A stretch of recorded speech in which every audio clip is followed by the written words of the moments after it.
بۆ ناساندنی بەشێکی تری زانستی زانکۆی پۆلیتەکنیکی سلێمانی ڕوومان کردە شارە جوان و دڵفێنەکەی دەربەندی خان. لەم ناوچە دڵگیرە بەهارێکی ڕازاومان بینی و چێژمان لە بینینی سروشتە ناوازەکەی وەرگرت.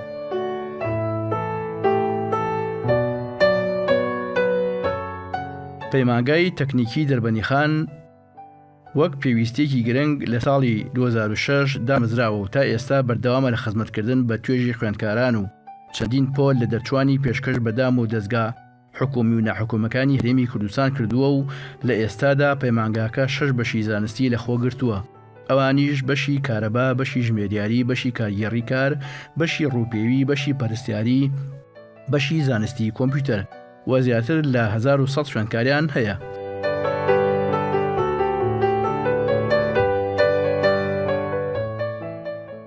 مامۆستا شۆڕش کەریم ئەحمەد سەرۆکی بەشی کارەبایە لە پەیمانگای تەکنیکی دەربەندی خان و لەسەر مێژووی دروستبوونی بەشەکەیان بۆمان دووە کە خۆی دەستی لە دروستکردندا هەبووە و وەڵامی چەندین پرسیاری داینەوە لەسەر پرۆگرامەکانی خوێندن لە بەشەکە و گرنگی بەشی کارەبا بۆ ئایندەی خوێندکار و ڕەخساندنی هەلی کار. بەشی کارەبا لە پەیمانگای تەکنیکی دەربەندی خان بۆ یەکەم جار لە ساڵی 2006 بۆ 7 دامەزراوە، یعنی یەکەم وەجبەی خوێندکار کە لە بەشەکەی ئێمە وەرگیراوە لە ساڵی 2006 بۆ 7 وەرگیراوە. من و ئەو مامۆستا بەڕێزانش کە لەگەڵما کارەکەن ئێستا بە هەمومان دەستمان هەبووە لە دامەزراندن و لە بەرەو پێشبردننی تاقیگەکان و لە بەڕێوەبردننی ئەو کارانەی کە ڕۆژانەی ئێمە لێرە ئەنجامین لەگەڵ خوێندکاران و لەگەڵ مامۆستایانە. بەشی کارەبا بەشێکی زانستیە و ئێمە ئامانجمان لێرە پێگەیاندنی خوێندکارە لە بواری تەکنیکی کارەبایە، یعنی کادری تەکنیکی بەرهەمبێنین. ئەو خوێندکارەی کێیەتە لای ئێمە ئەبێت دەرچووی لقی زانستی بێ لە قۆناغی 12 ئامادەی یاخود دەرچووی ئامادەی پیشەی بێ لە لقی کارەبا یاخود بەشی کارەبا. و ئەو خوێندکارانەی کە دێنە لای ئێمە سیستەمی خوێندن لە بەشەکەی ئێمە سیستەمێکی ساڵانەیە، واتە ئەو وانانەی کە خوێنن لای ئێمە سیستەمێکی ساڵانەیە نەک سیستەمی وەرزی، و لەگەڵ ئەوەشە خوێندن لە بەشەکەی ئێمە لە بەشی کارەبا بە زمانی ئینگلیزیە. ژمارەی مامۆستایانمان لە ئێسایە بە گشتی بە هەموو جۆرە بڕوانامەکانەوە لە بڕوانامی ماستەر لە بەکالۆرێس لە دبلۆم نزیکەی 10 مامۆستامان هەیە میلاک و منتەسیب لە بەشی کارەبا. ژمارەی خوێندکار بۆ ئەم ساڵی خوێندن بۆ قۆناغی دووەم 60 خوێندکارمانەیە و بۆ قۆناغی یەکەم 65 خوێندکارمانەیە. هۆڵەکانی خوێندن، هۆڵی خوێندن وەکو هۆڵی تیۆری یەک هۆڵمانەیە، تاقیگەکان 5 تاقیگەمانەیە لەگەڵ هۆڵێکی وێنەکێشان. دەرسەکان بەسەر 2 شێوە دابەش بوون، دەرسی تیۆریمانەیە، دەرسی پراکتیکیمانەیە. بەشێک لە دەرسەکان تیۆرین وەکو ئامادەکردنی خوێندکار بۆ ئەوەی لە بیرۆکە پراکتیکیەکان تێبگا سەرەتا لە ڕووی تیۆریەوە ئامادەکرێ و شتەکەی پێوترێت،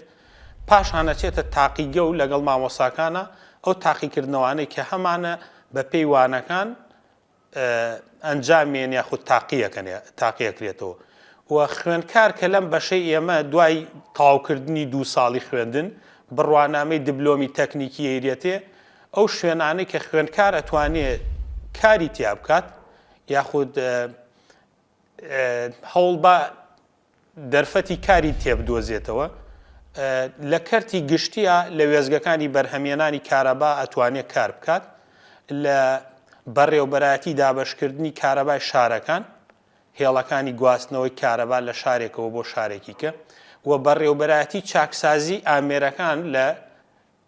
بەڕێوەبەرایەتی کارەبای گشتی شارەکان کە هەمانە، و هەروە لە کەرتی تایبەتە ئەتوانرێت لە دامەزراندنی کارەبای بینا و باڵەخانە و ماڵ و دوکان و ئەم جۆرە جێگانە کار بکات، ئەتوانێت لە کۆمپانیاکانی گەیاندن وەکو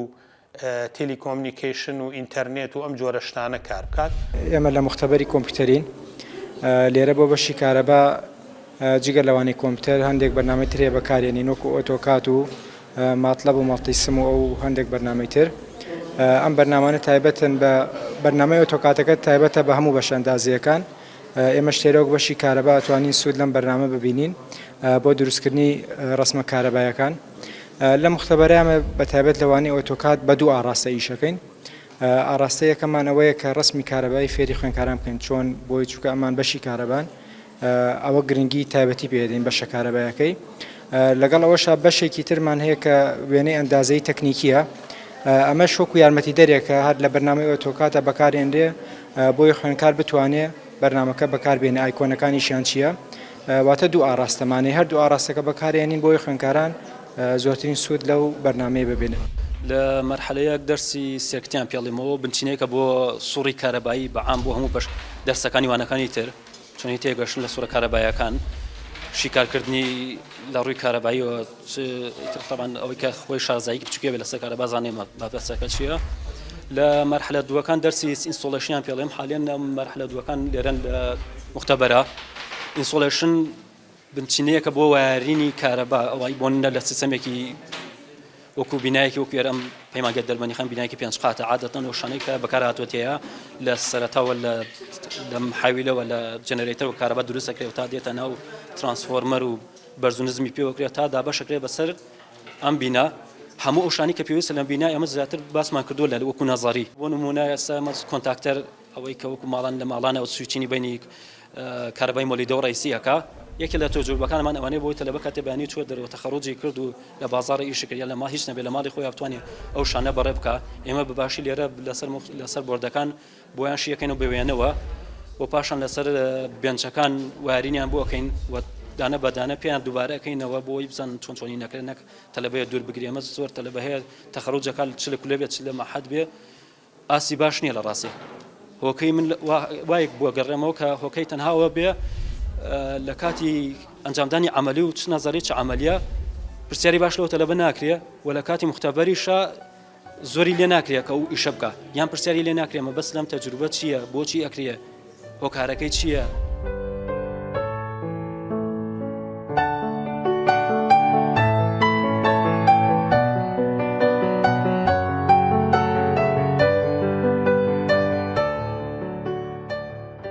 مامۆستایان لە بەشی کارەبای پەیمانگای تەکنیکی دەربنیخان لەسەر وانە و ئاستی خوێندکارانیان قسەیان بۆ کردین و لە تاقیقەکاندا بە شێوەیەکی پراکتیکی خوێندکاران ئاشنا دەکەن بەوانەکانیان.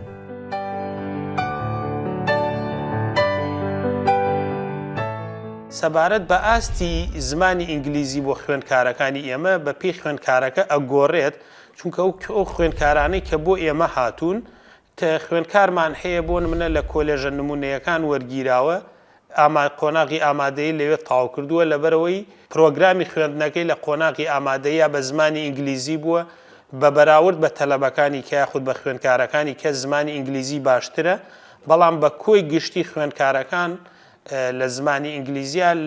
بە پێی کۆنمرەکان ئەگۆڕێت لەبەرەوەی ئەو کۆنمرەی کە تەلەبەی ئێمەی پێوەرەگیرێ یاخود خوێندکار لە بەشەکەی ئێمە وەرەگیرێت کۆنمرەکە لە نزیکی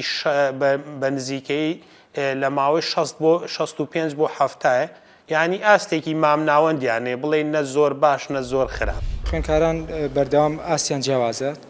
خوێندکارمان هەیە ئاستی زۆر بەرزەمانشەڵا ینی بە جارێک وتنەوە یەکسەر لەوانەکە تێگا خوێندکاری کەشمان هەیە بە 2 جار و بە 3 جار تێگات لێرەوانەکە پراکتیکیە ئەگەر لەو کاتێک کە منی شوانەکە شەرحەکەم تێنەگا دوای لەسەر کۆمپیوتەرەکە کە ئەچین هەر پرسیارێکی هەبێ لەسەر کۆمپیوتەرەکە دووبارە بۆی ڕوونەکەینەوە 3 بارە بۆی ڕوونەکەینەوە واتە ئەوانەیە کە ئێمە شەرحەکەین کە چووە دەرەوە ئەبێت زانیارێکی باشی وەرگرت بێ لەوانەکە. من وا هەستەکەم ئاسی تەلەبە باشە زۆر کەوەی دێتە مەرحلە دوو بەراوردێکی زۆر بە بەراورد لەگەڵ مەرحلە یەکەکانە ئاسی زۆر زۆر باشە بێ تەنها ویش هۆکارەکەی مادووبوونی مامۆستا هەڵدانێکی باشە لەگەڵ یانە.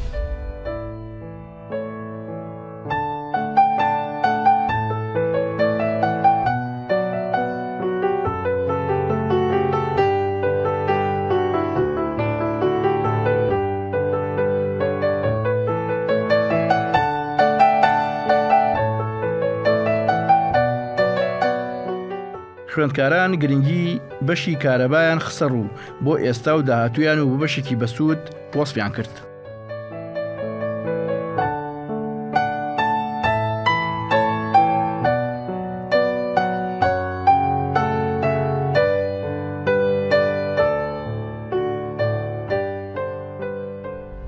بەشی کارەبا وەکو بزانین بەشێکە کاتوانین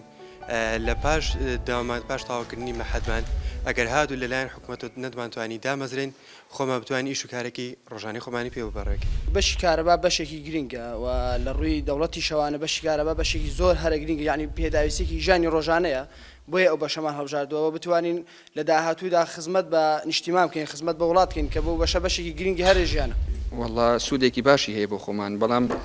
ئەوەی کە لەمڕۆ بەکاردێ ئەوەیە کە ماتۆری حاضر هەیە، تۆ ئێمە کەمی کردووە ئیشەکە بۆ لەفکردنەوەی ماتۆر زۆر بەکار نایێسە، بەس هەر سوودی هەیە بێگومان. بەشی کارەبا بەشێکی گرنگە، پێویستی ڕۆژانەی ژیانە لە هەموو ڕوویەکەوانەیە پێویستە بۆ ژیان. وەڵا سوپاس بۆ خوا لە باوڵین لە سای 80 فێر بووین، پێشتر بڵین هیچ وامان لە کارەبا نازانی، دەستی مامۆستاکانمان خۆش بێ و سەرکەوتوو بن.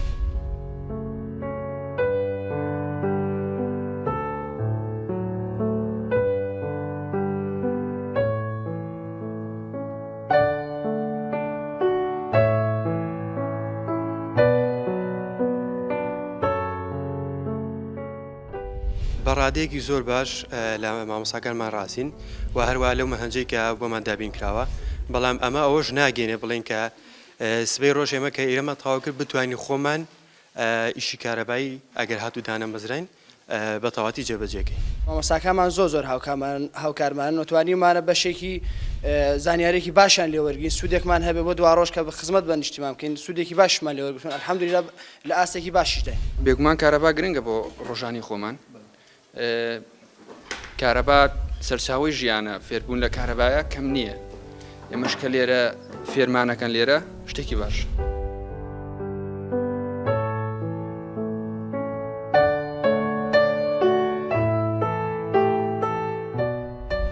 سیستەمی خوێندن لە بەشی کارەبا سیستەمێکی ساڵانەیە، وەرزی نییە و پرۆگرامی خوێندن لە بەشەکەی ئێمە بە زمانی ئینگلیزیە و ئەو وانانەی کە لێرە ئەیخوێنن هەر لەوانەی تیۆری و هەر لەوانەی پراکتیکی لەسەرەوە بە شێوەیەکی مرکزی سیڵەبزەکان دراوە بە بەشەکان. بەشی کارەباش بە نمونەیەکێکە لەو بەشانەی کە لە پەیمانگای تەکنیکی دەربەنیخانەیە،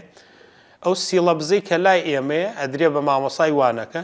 مامۆسای وانە لەسەر ئەم سیڵەبزە بڵین مەحازەرەکان یاخودوانەکانی هەفتانە ئامادەیەکە، ئیتر بە تیۆری و بە پراکتیکی. دامەزراندن لە کەرتی گشتیە لە هەرێمی کوردستانە بە شێوەیەکی گشتی ڕاگیراوە، ئەوەی کە ئەمێنێتەوە کەرتی تایبەتە، جا بە پێی خواست و ئارەزوو تەلەبەکە ئەگۆڕێ، ئەو تەلەبە چەند لەگەڵ هەوڵا بووە بۆ ئەو شتەی کە پێی وتراوە لە ماوەی خوێندنی ئەو 2 ساڵەیە. خوێندکارمان هەبووە هەر لەگەڵ دەرچوونی لەوانەیە ماوەی بۆ نمونە 6 مانگ ساڵێکی نەخاند بێ، کاری دەستکەوت بێ یاخود لە بازاڕی هەرێمی کوردستانە کاری دۆزی بێتەوە، 8 مانە بەداخەوە لەوانەیە چەند ساڵێک ما بێتەوە تاوەی کارێکی دەستکەوت بێ.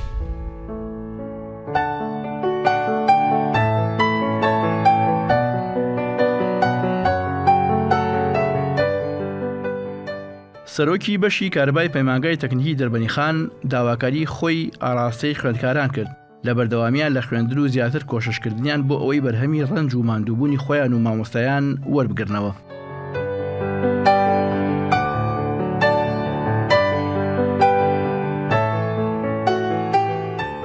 پەیامی من بۆ خوێندکارانی ئامادەیی بەگشتی و ئەو خوێندکارانەشی کە ئانەوێ بەشی کارەبا هەڵبژێرن لە داهاتووە کە بیانەوێ لەم بەشە بخوێنن، بە حکمی ئەوەی کە ئێمە ئەو قۆناغانەی خوێندنمان بڕیوە، من داوە لەو خوێندکارە بەڕێزانە یەکەم کە خواستیان لەسەر هەر بەشێکەیە چاو لە خواست و ئارەزووی خۆیان بکەن. یعنی تۆ بۆ نمونە ئەگەر حەز و خولیا و ئارەزووی تۆ لە شتێکایە هەوڵدەی لەو شتایە برێ بە خوێندنەکە و بێ باشترە وەک لەوەی لە بوارێکی کا برێوی پێبی. یعنی ئەگەر تەلەبەیەک لە یان خوێندکارێک بە خواستی خۆی بێتە بەشێک، پێم وایە زیاتر سەرکەوتووە بێ وەک لەوەی کە ئیجبار کرێت کە ناوی لەو بەشە بێتەوە. جا ئەم سیستەمی ڕاستەوە خۆیش کە ئێستا لە سیستەمی وەرگرتنی خوێندکارانەیە بۆ لە قۆناغەکانی خوێندن لە زانکۆ و پەیمانگەکانی هەرێمی کوردستانە، من بە دەرفەتێکی زۆر باش ێزانم، چونکە هەلێکی کراوەی خستووەتە بەردەچی خوێندکار بۆی دەرفەتی ئەوەی هەبێ بە ئارەزووی خۆی بەشەکەی هەڵبژێرێت هیوادارم هەمویان بتوانن لەم ساڵی خوێندنا سەرکەوتوو بن و تەمەنای دوا ڕۆژێکی باشیان بۆکەم و داواکاریمەوەی لە خوێندکارەکان تاتوان هەوڵی خۆیان بن یان خوان مانوکەن لەگەڵ وانەکانیانە سەرکەوتنی ئەوان سەرکەوتنی ئێمەشە بەری ڕەنج و مانوبوونی ئەم ساڵی ئێمە ئەم مامۆستا بەڕێزانەی کە لەم بەشا ئیشەکەن هەوڵدانی ئەو تەلەبانەیە ئەگەر بیانوێ ئەو ڕەنج و مانوبوونەی کە ئێمە لەگەڵیانە کردومانە ئەوانیش بە فیڕۆی نێن هەم ڕەنجی خۆیان وەمی ئێمەش.